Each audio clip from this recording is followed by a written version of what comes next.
Good morning. There's a little bit of a chill in the air. Fall is definitely coming. But there's a little bit of a chill in my heart, too. We did it. We crested that number that just hung out there for a while. 4 months ago, almost to the day, we were commemorating 100,000 deaths from COVID in America. Today, like I said, less than 4 months later, we've doubled that number to 200,000 Americans killed by this virus. It's a number that's really hard to wrap our mind around. The population of Salt Lake City, Amarillo, Texas, Augusta, Georgia, 200,000 Americans. Imagine if Salt Lake City no longer existed. That's the kind of fingerprint that this virus has left upon our population, our brothers and sisters. Some people say that if you think about the names of the individuals, and if we were to recite them aloud, 3 seconds for each name, it would be 12,000 names a day. It would take a week to list all their names. And we know the number is still rolling on.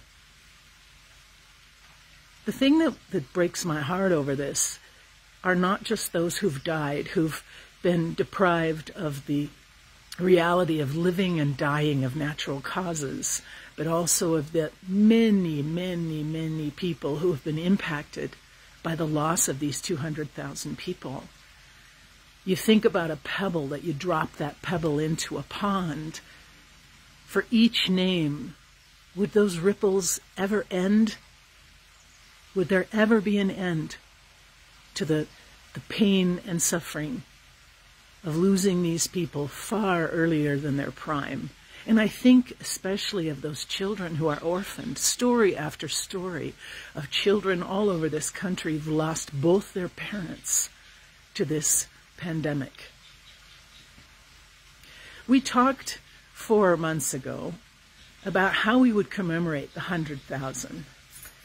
And we talked about utilizing the model that many of us experienced from the Vietnam era, praying for the POWs and the MIA, the missing in action soldiers, by choosing a name and by praying for them and their family.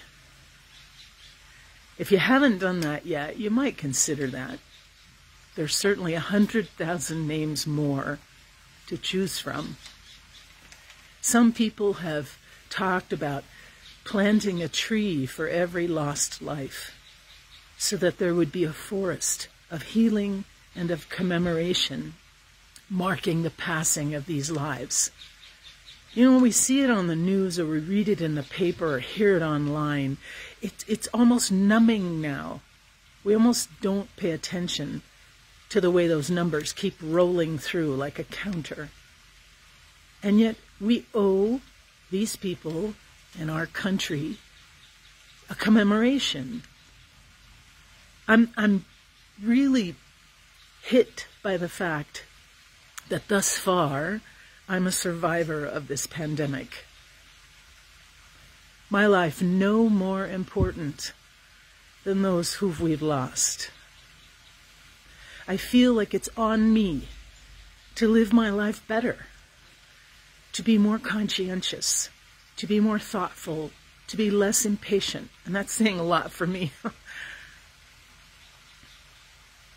I feel like I owe it to those who aren't here living anymore to live the best I can.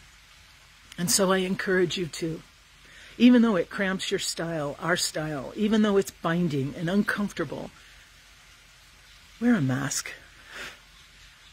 Do your best to protect the lives of others, those you do know and those you don't know. Live in such a way that honors those who've passed and no longer have that chance to live themselves anymore. Let's be our best selves, and let's love our neighbor. How's that, self?